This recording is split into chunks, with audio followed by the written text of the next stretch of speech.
In this video, I'm going to explain the 5 biggest reasons that we see Facebook ads fail time and time again. We've looked at the last 15 years of hundreds of different accounts, we've reviewed thousands more, and there's always 5 consistent themes with ads that are failing. So if your ads are failing, don't panic, don't despair. I'm going to tell you exactly why that may be and give you some real life examples of where we have unblocked some of these things to help our clients really move forward. Okay, the first one is a high CPM. A CPM is a cost per milli. Milli meaning 1,000 in Latin. I don't know why they've used that, but it's the cost to reach 1,000 people.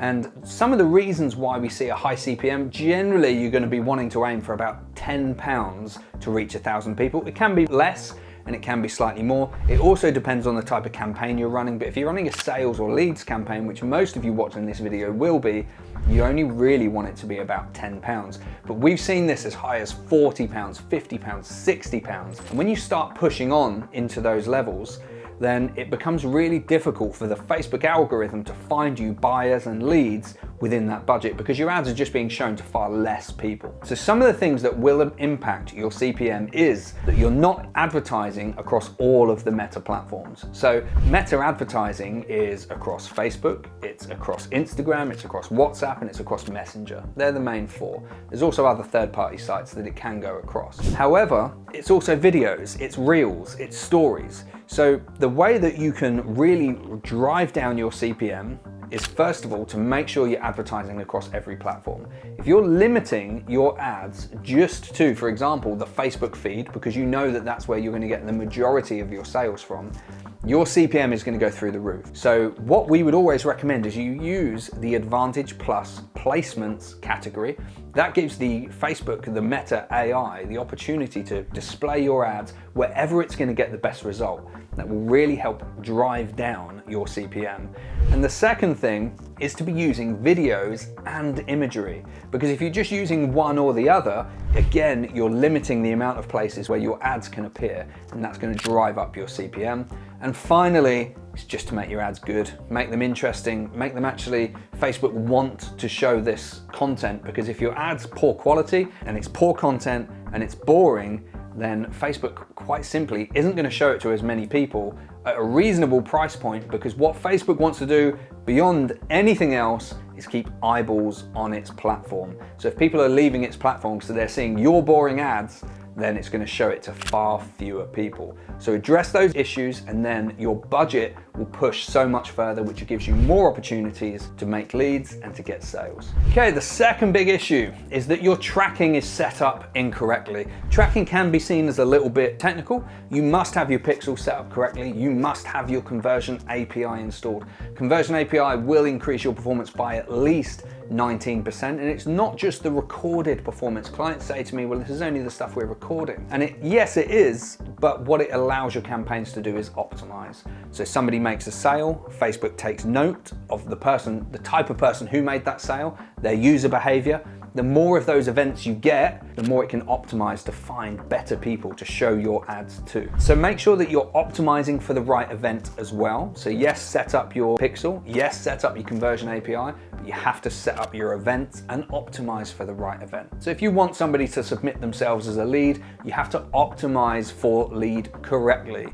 If you want somebody to make a purchase from your website, you have to make sure that you're optimizing for that purchase event. Or if you're operating on a low budget, we've got a video all about that, then make sure you optimize for an earlier stage in that buying journey, such as add to cart, etc. Finally, campaign types. If you want sales, don't run traffic campaigns. If you want leads, don't run brand awareness campaigns. Run the campaign objective, which most closely aligns to what it is you want to achieve. Generally, that's going to be leads or sales. If you just want traffic because you want to be able to test the performance of your website and you want to see how people use it and navigate with it, then run a traffic campaign. Outside of that, just go with the objective that you want to achieve. Thirdly, we've got poor budget allocation. Now, generally this falls into one of 2 camps. People are spending too much or they're spending too little. So how is spending too much a problem? Well, sometimes businesses, they just want to throw money into it because they think, well, if I just spend more and more, because the algorithms will tell you, the Facebook platform will tell you you need to spend a bit more. Google does exactly the same thing. and they promise that if you spend more, you're going to get more. The reality is, the more you spend, the more you can saturate your audience. We have to remember that there's only a certain amount of buyers in any given market. So if you've been spending £1,000 a month and you've not really been seeing too many results at that level, and you think, do you know what, if I show it to more people, then I'm going to get those sales, I'm going to be able to nurture people better, that might well not be the case. You might also be splitting your budget between too many different ad sets, between too many different campaign types, and actually Facebook is then leaving itself confused and it doesn't know what to do, what to deliver, who to show it for, etc., etc. Now at the same time, you could be spending too little, because if you're spending too little, you're not giving Facebook the data that it needs. Like I said, it needs to find those events so it can start to optimize. Okay, number 4, and this is a big one, and that is that your wider digital ecosystem is letting you down. Facebook ads or meta ads alone sometimes just aren't enough. We work with lots of businesses and they'll be getting frustrated about why, their ads hadn't been working before they came to work with us. And then we look and we see that they've got no reviews on suitable platforms. It's something like 86% of people will check review platforms before they do business with somebody. People want to reassure themselves that the person they're going to be handing over their money to is trustworthy, is going to do a good job, that they're credible. And the way that they're going to do that is through reviews. So they're going to go from Facebook to your website, they're going to bounce off your website, they're going to look at your Google reviews, they're going to look at reviews on Amazon and Trustpilot and whatever it might be before they'll do business with you. Or they might go from Facebook to your website, but your website's shockingly poor and it's boring, or it's too complicated, or there's too many words or too few words. If your website's not doing its job, Facebook can't do that heavy lifting for you, unless of course you're running something like lead generation forms where people don't actually go to your website. But even in that situation, somebody submits themselves as a lead, what they're going to do after they've submitted their details as a lead is probably do their due diligence and check you out on your website. So do consider your wider digital ecosystem.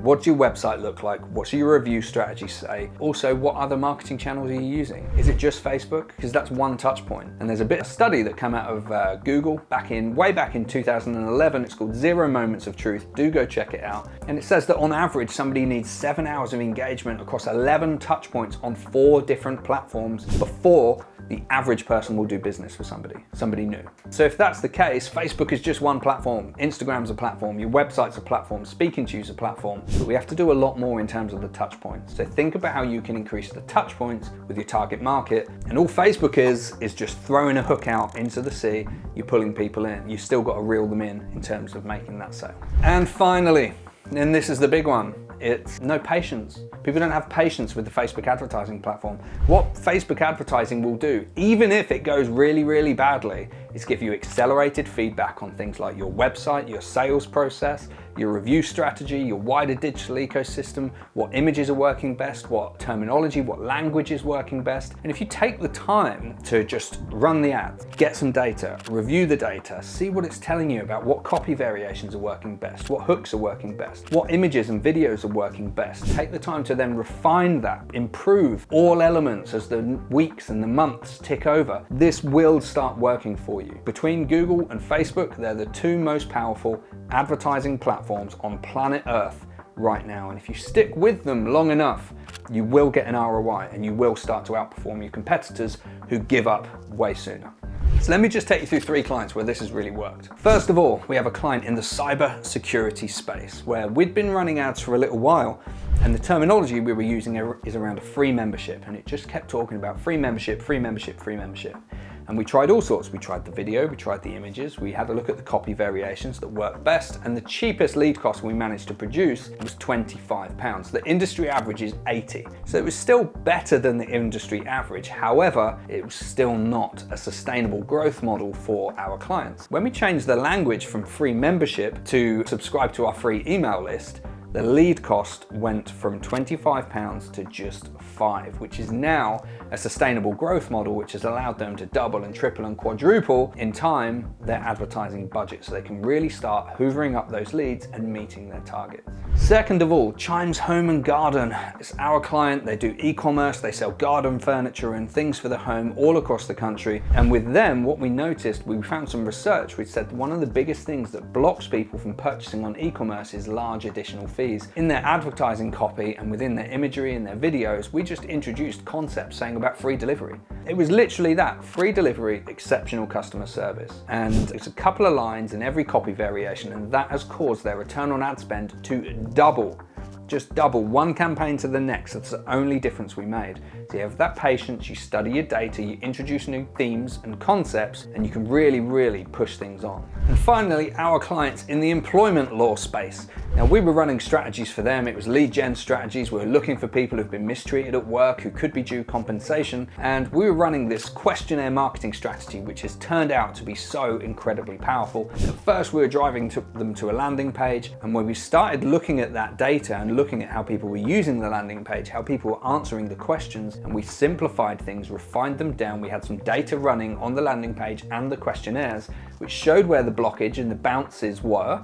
And all of a sudden, we've got the lead cost from £78 per lead, again, not a sustainable lead cost, to just £1.30. So £1.30 has introduced a really good problem into the business. They've got too many leads. They don't know what to do with all of these leads. They're having to introduce new processes to actually deal with them all. So this stuff can be incredibly powerful if you have the time and the patience to go through and have a look at your blockages. You will be successful on Facebook. Don't forget to like and subscribe to the channel for more, and we'll see you next time.